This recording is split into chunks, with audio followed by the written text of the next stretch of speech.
आप सभी को मेरा प्यार भरा नमस्कार। मैं श्रद्धा देशमुख आप सभी का स्वागत करती हूँ मेरे इस वीडियो पर। आज का जो विषय है वह हम सबका चहीता, सबसे प्यारा और सबके दिल के करीब है। वह विषय है कि हमारे परिवार को सुखी कैसे रखें। तो बात ऐसी है दोस्तों कि हम सबको सबसे प्यारा हमारा परिवार होता है। हमारे जीवन में हम हमारे परिवार से बेहद प्यार करते हैं और इसीलिए हम सब दिन रात मेहनत करते हैं कि हमारे परिवार में सब कुछ अच्छा चलती रहे। जैसे घर के जो पितामह होते हैं, जो पिताजी होते हैं, वह अपनी नौकरी और अपनी नौकरी की जिम्मेदारी अच्छे से निभाते हैं, क्योंकि जो उसमें से जो आमदनी निकलती है वह उन्हें परिवार के खर्चे के लिए जो ज़रूरी होती है उसका प्रबंध करते हैं।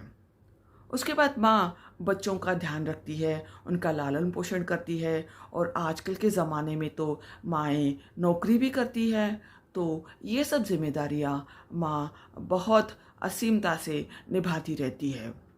इसके बाद घर के जो बच्चे होते हैं उनको भी अपने माता पिता से बहुत प्यार होता है और इसी के लिए वो सोचते हैं कि अगर हम माता पिता को खुश रखना चाहते हैं तो हमने अपनी पढ़ाई अच्छे से करनी चाहिए, ताकि उनके दिमाग में जो है कि हम आगे चलकर कुछ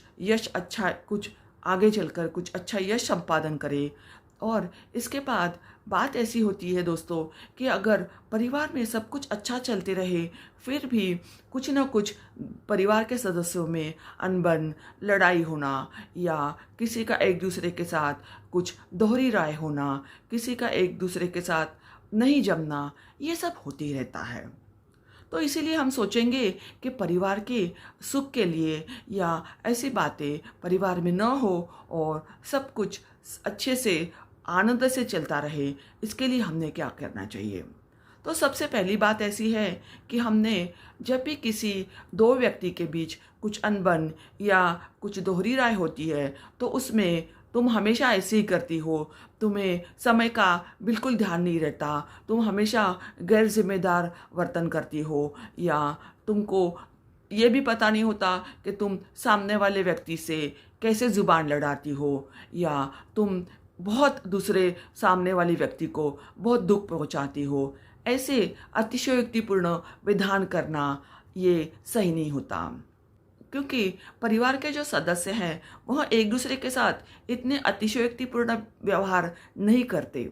तो इसके लिए ऐसे अगर हम विधान करें तो इसमें लड़ाई और बढ़ जाती है और इससे आग और सुलग जाती है और दोनों जो सदस्य हैं उनके बीच में दुश्मनी जो है वो कायम रहती है। हमें ये सोचना चाहिए कि हम एक दूसरे को समझते तो हैं, तो हमारी व्यक्तिगत दुश्मनी कोई नहीं है, सिर्फ हमारा जो एक दूसरे के प्रति बर्ताव है, जो सुलूक है, उसमें अगर हम सुधार लाए या उसमें कुछ बदलाव लाए तो हमारे में ऐसे झगड़ा या लड़ाई नहीं होगी। और दूसरी ऐसी बात है कि हमने आगे से ऐसे नहीं होना चाहिए, इसके लिए क्या स्टेप्स लेने हैं की भी सोच रखनी चाहिए। और इसके सिवाय हम एक दूसरे को माफ़ करने के लिए बिल्कुल तैयार रहने चाहिए, क्योंकि हम एक ही परिवार के सदस्य हैं और हम सब परिवार का भला चाहते हैं और इसमें भलाई है कि हम एक दूसरे के साथ अच्छा बर्ताव करें, अच्छा रिश्ता रखें।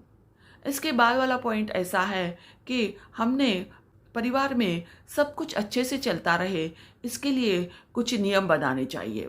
जैसे हमारे जो घर के बुजुर्ग हैं, जो बड़े हैं, उनका आदर करना, उनकी सलाह लेना या उनकी सेवा करना, उनको कभी भी कुछ गलत ना बोलना। इसके बाद घर के जो छोटे बच्चे हैं उनके साथ प्यार से पेश आना, उनकी सुरक्षितता में ध्यान देना या उनको जो ज़रूरत है जिस मार्गदर्शन की वह मार्गदर्शन देना, उनको सही रास्ता दिखाना। ये नियम अगर हम अपने जीवन में रखते हैं तो परिवार में हमेशा सब कुछ अच्छा बना रहेगा और अच्छा चलता रहेगा। और इसी के साथ दोस्तों मैं मेरी वीडियो ख़त्म कर रही हूँ। आप सभी को बहुत बहुत धन्यवाद।